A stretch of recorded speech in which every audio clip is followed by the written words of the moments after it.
ខេសួស្តីទាំងអស់គ្នានៅក្នុងវីដេអូនេះយើងមកសិក្សាអំពីឃ្លាប្រចាំថ្ងៃណាអូខេយើងមកមើលឃ្លារបស់យើងមួយមកបាទឃ្លាទី1នេះគឺ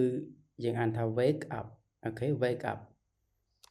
W នេះ verb ទាំងអស់គ្នាបាទ A ប្រឡែង A នេះស្រៈ A ណា K នេះ wake up wake up អូខេ wake up យើងសំដៅទៅលើភ្ញាក់ពីគេងណាអូខេតើអ្នកគ្នាមកមើលឃ្លាទី2មកបាទយើងអានថា get up បាទ G នេះ get ណា E T T ណា get up get up បាទ get up គឺក្រោកពីគេងអូខេមានន័យថាយើងចេញពីគ្រែហើយអូខេយើងមកមើលឃ្លាបន្តទៀតមកបាទយើងអានថា brush teeth អូខេ brush teeth